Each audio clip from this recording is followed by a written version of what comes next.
in four-part, Part 1, Part 2, Part 3, and Part 4. Now look at Part 1. Part 1. You are about to hear a conversation between a man and a woman who are having a discussion about enrolling in a university course. First, you have some time to look at questions 1 to 7.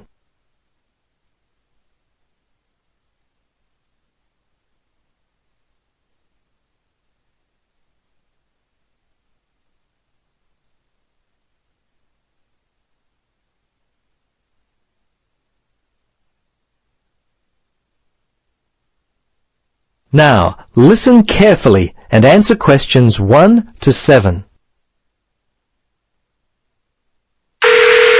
Registrar's office, this is Pam. Yes, hello. I'm calling about enrolling to study at the university. This is the right number? Yes, this is Mitchford University admissions. What would you like to know? Well, basically I need to know what I have to do to be enrolled as a student. You see, I'm currently studying education at another school. I've just finished my first year, but I'm not really enjoying it. I think I'm more interested in accounting. My dad teaches maths, so I thought it might be a good choice. Well, better than business anyway. Okay. Have you received a registration pack? No? How can I get one of those? Well, you've got to have one to register. You can enroll at the university at any time after you receive a registration pack. These are usually available from September for first-year and transferring students, and from November for returning students. On the basis of the information contained in the registration pack, you should attempt to make a firm choice about which courses to study before completing your form. I see. So I've only got a month to get my registration pack in. Can you send me one? Sure. If you are close to a high school, the registration pack and university prospectus are available from the Careers Advisor. Would that be helpful? Well, the closest school's too far away and I haven't got a car. Are there any other ways you can send it to me? Well, for prospective students who have already left school, the registration pack and prospectus are available from the university information line. But that might not be of help for you? No, not really. I'll tell you what. Why don't you give me your contact details and I'll send a pack out to you. At least that would be a start. Okay, sounds good. Right. Firstly, what's your name? Richard Dreyfus. That's D-R-E-Y-F-U-S. Your address there, Richard? Unit 12, 15 Sportsman Avenue. That's S-P-O-R-T-S-M-A-N, Mermaid Beach. 4554. And your telephone? Yes, I won't give you my home. Mobile's best. 0414. Hang on a minute, I don't call myself usually. I think it's 0414 658 339. Yes, that's it. Okay, now, do you have email? Yes, I do. It's Dreyfus, my last name, at igo. That's IGO.com. All lowercase letters, of course. Before you listen to the rest of the conversation, you have some time to look at questions 8 to 10.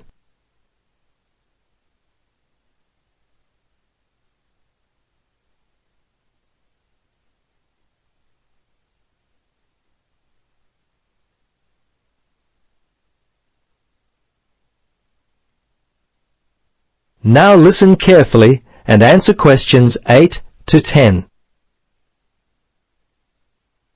Okay, that looks fine. Now, do you have any questions for me? Yes, I've got a friend who is interested in studying at the university. I'm not sure what would be the best way for him to register. Can you give me some suggestions? Sure, there are 3 ways to register. Option 1 is telephone registration. Before you telephone, fill out the registration form included in your pack. This will ensure you have all the information that you require. The number is in your registration packet. Don't forget to hold on to a copy of your registration form for future reference. Yep, okay. Option 2 is registration by post. All you have to do there is complete the relevant sections of the registration form and post the completed form together with all documentation required in the envelope provided. All right. The third way is to simply come in. Visit the Student Information Center in the Information Services building, and your friend will receive personal assistance on how to complete his forms. Thanks very much. You've been most helpful. You're welcome. Good luck with your future studies. That is the end of part 1. You now have half a minute to check your answers.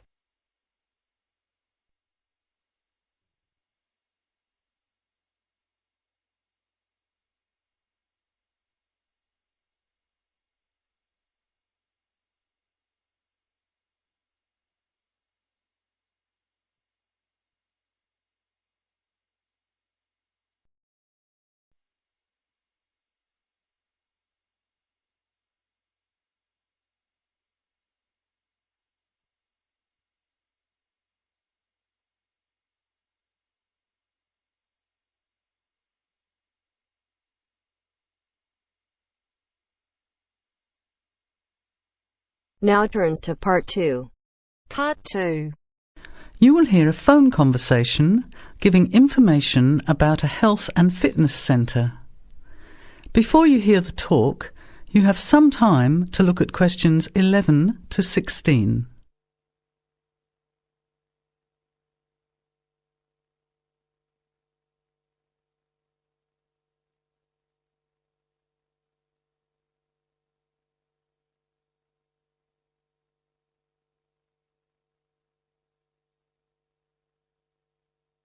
Now, listen carefully to the first part of the talk and answer questions 11 to 16.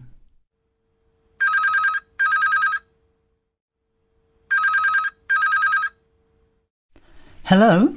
Hello, is that Miss Heidi Jones? Yes? Good morning, Miss Jones. I'd like to take a few minutes of your time to tell you about the Seven Oaks Health and Fitness Centre, which is in your suburb. Would that be convenient? Okay. Well, the centre's not far from you. It's on the corner of Marion Street and Giles Street and has a large car park. It's open every day of the week, opening on weekdays at 6 a.m. and at 9 a.m. at the weekend. It closes at 9:30 p.m. Monday to Friday and on Saturday at 4 p.m. and Sunday at 2 p.m. We also have childcare Monday to Saturday from 9 in the morning until midday for a small extra charge, so you can leave your children in safe hands while you attend one of our classes, or perhaps have a swim, or if you just want to relax in the spa and sauna or steam room. Talking of classes, we have a very wide range which are designed to suit all different levels of fitness and individual needs. I mentioned the pool just now.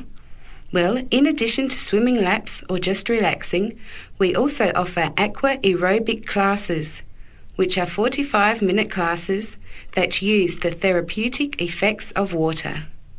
This provides a very safe and effective exercise and is suitable for all fitness levels, as well as being a lot of fun. Many people who haven't been exercising for a while start in the aqua classes, as do people who need to take care after hospital surgery, for example. These classes are very popular and are scheduled every weekday, Monday to Friday, and on Saturday afternoon and Sunday morning.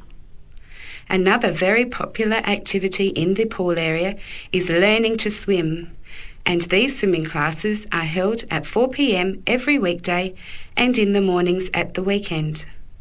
By the way, they're open to both adults and children of any age. Before the talk continues, you have some time to look at questions 17 to 20.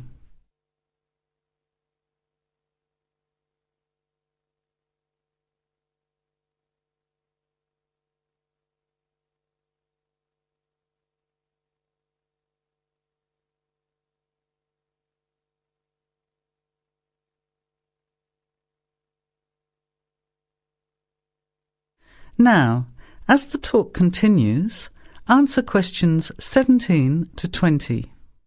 Now, it would take too much of your time to tell you in detail about all our programs, as we have a very wide range of activities at different times.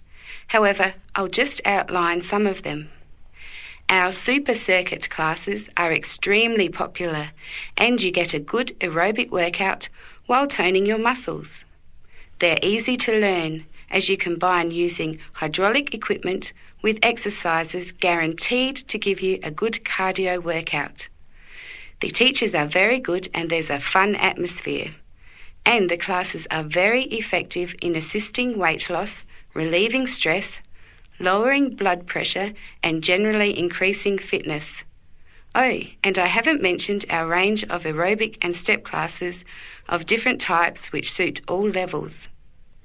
Our specially designed aerobics room holds over 55 people and our highly qualified and trained staff can advise you as to which class might suit you. We are inviting you to a free 1-week trial period when you can come and try any of the classes or activities before you make the decision to join. By the way, there is also a large and very well-equipped gym where we offer free fitness assessments and you can have an individual program designed just for you. Also, the cardiovascular room has the latest range of machines which help you burn fat, increase your fitness, or just warm up. They're very popular as you can forget all about the calorie burning by watching your favourite music videos on TV while you exercise. Right now we have a very special new member joining fee offer, which allows 2 memberships for the price of 1, a real bargain. So if you can, bring along a friend who'd like to get fit as well in time for summer. Come along and try us out. You can meet the staff. Try out some of the classes for a week, absolutely free. And then, if you like us, sign up for only $110 each for 6 months. Thanks for taking the time to learn about the centre, and I hope we'll see you there soon, Heidi. I'll put one of our brochures in the mail for you right now. Bye for now. That is the end of part 2. You now have half a minute to check your answers.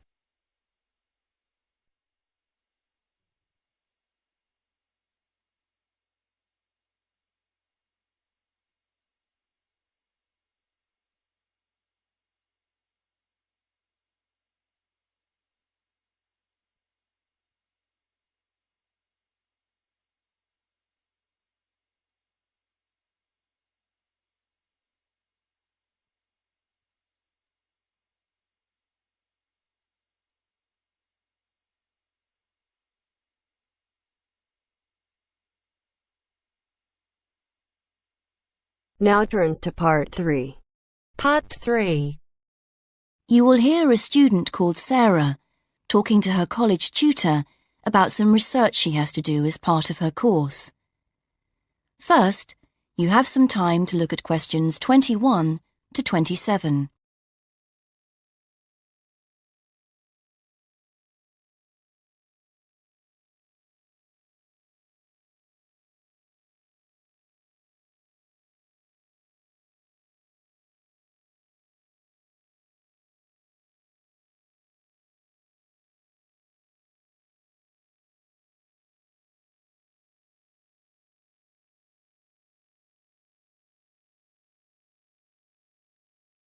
Now listen and answer questions 21 to 27. Hello, Sarah. Hi. So, you want to talk about your research project? That's right. I want to find out how many people use the Tourist Information Office and what they think of the service they get. Interesting. Have you written your proposal yet? No, that's what I wanted to ask you about. What should I include? Someone said I should make a list of my aims first. Well, I don't know about a list. A statement of aims is the correct term. It's just a quick summary of what you hope to get out of the project. OK, and should I include other documents I've prepared, like the questionnaire? I'm still working on that. I can check that later, but I think it's good to prepare an information sheet for participants. It would help you to think about interview methods. It'd be good to see that soon. Oh, right. And I want the project to have statistical data, not just to be a collection of opinions. That's good. So that should be clear from the proposal too. Great. So what else must I include in the proposal? Or are some things optional?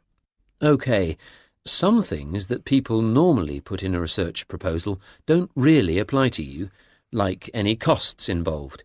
That can be really important in some research projects, but as we don't have a budget, it's not something you need to include. Any costs have to come out of your own pocket, I'm afraid. Yes, I understand that. But I do need to know your criteria for choosing who to interview. I've got to check that you're using good sampling principles, for example. Sure. And what about the way I'm going to analyse my findings? That's not essential at the proposal stage on this project, but if you've got some ideas, include them, because it could save time later. OK. And do I need to make it clear how the report will be organised? Oh, I'm going to be giving you a template to use, so there's no need to go into that in the proposal. Great, thanks. Before you hear the rest of the conversation, you have some time to look at questions 28 to 30.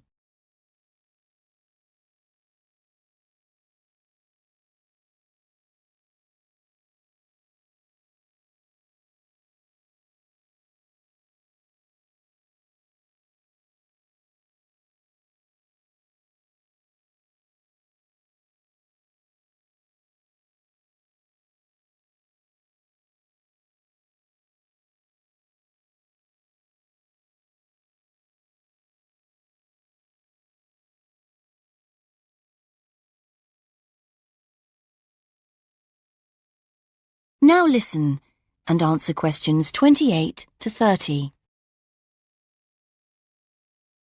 Actually, another thing we could discuss now is making sound recordings of interviews. Oh, right. Do I have to record them all? I could try to get as many as possible, but it'd be rather expensive. Yes, don't worry. You only need a few chosen randomly just to give an idea of how the interviews are going. You can send one in each time you update me on your progress. OK. How often should I do that? I haven't done a timetable for the interviews yet, but they'll be spread over 3 or 4 weeks, with about 200 in total. I reckon on doing 20 a day. Let me know how you're getting on at the end of each day's interviewing then, whether you've had any problems or not. It can be a lonely job. Thanks. I appreciate that. And what about the confidentiality of participants? Because that can cause problems. Well, I'm getting them to sign a consent form. It says that I'll only use the information for my research, that I won't pass it on to anyone else. But that's the only promise I'm making. They have to give me their names and agree to their data being stored on the college computer network. That sounds good. You won't put names in your report, I know, and the data will all get deleted at the end of the year, but we don't promise any of that. Sure. That is the end of part 3. You now have half a minute to check your answers.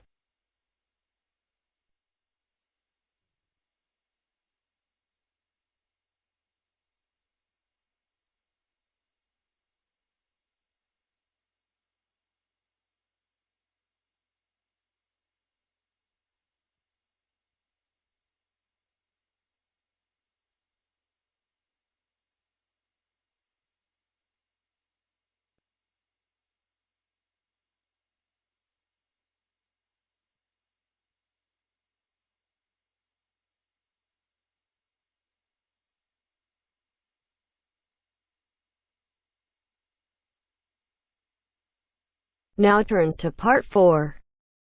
Part 4. 4. You will hear part of a lecture about public speaking. First, you have some time to look at questions 31 to 40.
Now listen carefully and answer questions 31 to 40.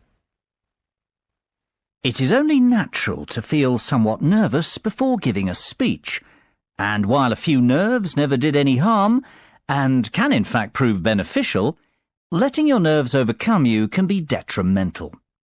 Today's presentation will focus on ways to control those butterflies and help you to give better presentations in future. First and foremost, you've got to know your material. I can't stress that enough. If you fail to prepare, you might as well prepare to fail.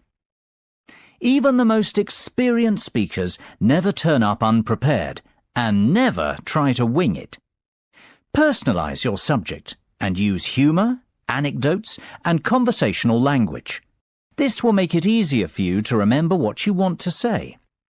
Secondly, practice, practice, practice. Rehearse well in advance and preferably out loud and with all the equipment you plan on using. Practice your timing, when to pause and when to breathe, and prepare for the unexpected. Something always goes wrong, especially when you're relying on technology, so always have a backup plan. Get to know your audience before you have to stand up in front of them. Meet and greet them on the way in, perhaps. It is much easier to talk to a group of friends than a group of strangers. And, just as importantly, know your room as well. Arrive early, pace the speaking area, and practice using the microphone and visual aids. The hardest part is trying to relax. Never rush straight into your speech. Begin slowly and address the audience first. In fact, even before you start, take a few deep breaths. You know, 1 1,000, 2 1,000, 3 1,000. This will turn your nervous energy into enthusiasm. Visualization can be a great confidence booster. Visualize yourself making the speech in the way that you intend. Imagine your voice loud and confident, and picture the audience clapping and rooting for you. Remember, people want you to succeed. The audience wants to hear an interesting and insightful speech. They aren't hoping you make a fool of yourself. Whatever you do, avoid making unnecessary apologies. If you make a mistake or two, forget about it. Few will notice, and it will all be forgotten before too long. People often forget the importance of body language. Don't underestimate this. Your words carry far less meaning than your delivery. Success is defined by your intonation and confidence. If you come across as a confident person, people will listen to you. You will command their attention. Stand tall and proud and deliver with conviction. Humans are very bad listeners. We remember less than 25% of what is said and place far more emphasis on how it is said. Last of all, be realistic and give yourself a chance. No one becomes the perfect speaker overnight. It takes time to hone your presentation skills. That is the end of part 4. You now have half a minute to check your answers.